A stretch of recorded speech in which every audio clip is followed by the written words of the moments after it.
आपने देख लिया एनडीए की जीत की वजह क्या रही, जीत के बाद हौसले बुलंद होते हैं। अब सवाल यह है इनके हार के कारण क्या रहे। इन्होंने भी पूरी जोर आजमाइश की, साथ मिलकर चुनाव लड़ा, लेकिन चुनाव कैसे हार गई महागठबंधन।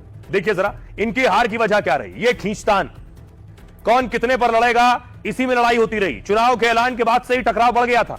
सीटों के ऐलान से को लेकर बात नहीं बन पाई थी। कांग्रेस आरजेडी में सीटों पर बात अटक गई थी। दावा किया गया आरजेडी कांग्रेस में बात बंद हो गई।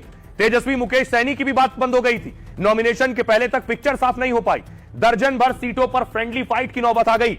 बाद में कुछ उम्मीदवारों ने नाम वापस लिया। जहां फ्रेंडली फाइट, उसमें अधिकतर सीटों पर हार मिली। एक साथ लड़ रहे जैसा संदेश देने में नाकाम रहे, मोदी ने आक्रामक तरीके से जंगल राज पर हमला किया। कट्टा, दुनाली, छर्रा से मोदी ने जंगल राज की याद दिलाई। लोगों ने नीतीश के सुशासन पर भरोसा जताया। महिला वोटरों ने भी लॉ एंड ऑर्डर पर नीतीश को वोट दिया। राहुल ने वोट चोरी का मुद्दा जोर शोर से उठाया। एटम बम से हाइड्रोजन बम तक फोड़ने का दावा किया, लेकिन बिहार के वोटर इससे जुड़ नहीं पाए। बहुत देर बाद सीएम चेहरे का ऐलान किया गया, लेकिन इस पर भी महागठबंधन एनडीए को नहीं घेर सका।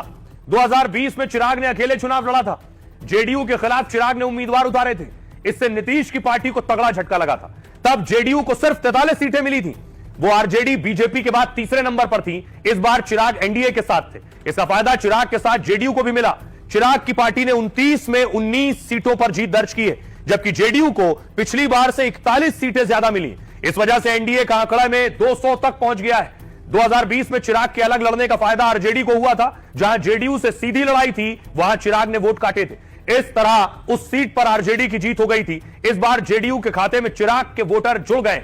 इससे जेडीयू का वोट परसेंट भी बढ़ गया है और इस वजह से महागठबंधन को नुकसान और ज्यादा उठाना पड़ा है। चुनावी रणनीतिकार प्रशांत किशोर फेल साबित हुए। रिपोर्ट कार्ड में 0 आया है। खुद की पार्टी के पहले चुनाव में एक भी सीट नहीं जीते।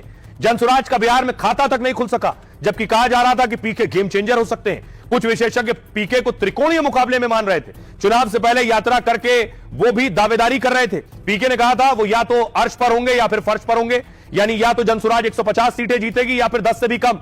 लेकिन प्रशांत किशोर के दोनों ही दावे गलत साबित हुए। उल्टा नीतीश और एनडीए पर उनकी भविष्यवाणी गलत हो गई, क्योंकि नीतीश को 25 सीट भी ना मिलने का दावा कर रहे थे। पीके ने कहा था जेडीयू को 25 सीटें भी नहीं मिल पाएंगी। दावा यहां तक किया था अगर ऐसा हुआ तो मैं राजनीति छोड़ दूंगा। नवंबर के बाद नीतीश कुमार बिहार के सीएम भी नहीं रहेंगे, यह भी कह दिया था। यहां तक कि एनडीए सरकार की वापसी से भी इनकार कर दिया था। लेकिन उनके भड़बोलेपन पर जनता ने भरोसा नहीं किया। जनसुराज 238 सीटों पर चुनाव लड़ी, लेकिन सोचिए एक भी नहीं जीती। 68 सीटों पर तो पीके की जनसुराज नोटा से भी हार गई। हाल यह हो गया है। सीमांचल में 24 सीटें, जिनमें 5 पर एमआईएम जीत के करीब है। कई सीटों पर ओवैसी की पार्टी न सिर्फ चुनाव जीत रही है, बल्कि ओवैसी ने आरजेडी और कांग्रेस को बड़ा नुकसान पहुंचाया। पूर्णिया के अल्पसंख्यक बाहुल्य अमौर और बायसी सीट पर ओवैसी और एमआईएम का जादू लोगों के सिर चढ़कर बोला है। यहां मुस्लिमों ने आरजेडी और कांग्रेस पर एमआईएम को तरजीह दी। आमतौर पर कांग्रेस और बायसी में आरजेडी उम्मीदवारों को एमआईएम ने हराया है। अमौर में एमआईएम के प्रदेश अध्यक्ष अख्तरुल इमाम चुनाव जीत गए, और जबकि बायसी में एमआईएम ने के गुलाम सरवर चुनाव जीत चुके। 2020 में बायसी से एमआईएम के रुकनुद्दीन चुनाव जीते, जो बाद में ओवैसी का साथ छोड़कर आरजेडी में शामिल हो गए थे। लेकिन नए चेहरे को चुनाव में उतार कर भी ओवैसी कामयाब रहे हैं। पिछले चुनाव में एमआईएम ने बिहार में 5 सीटों पर कब्जा किया था, लेकिन ओवैसी के 4 विधायकों ने उनका साथ छोड़ दिया था। फिर भी ओवैसी की एमआईएम ने अपना प्रदर्शन दोहराया है, मगर आरजेडी कांग्रेस ऐसा करने में फेल साबित हुई है। ओवैसी ने महागठबंधन में उन्हें शामिल करने को भी कहा था। लालू और तेजस्वी तक संदेश पहुंचाया, अपील भी की थी, लेकिन आरजेडी ने अपने वोट कटने के डर से एमआईएम को शामिल नहीं किया, क्योंकि तेजस्वी को मुस्लिम यादव समीकरण पर भरोसा था। मगर कई सीट पर एमवाई समीकरण फेल हुआ और ओवैसी बाजी मार गए।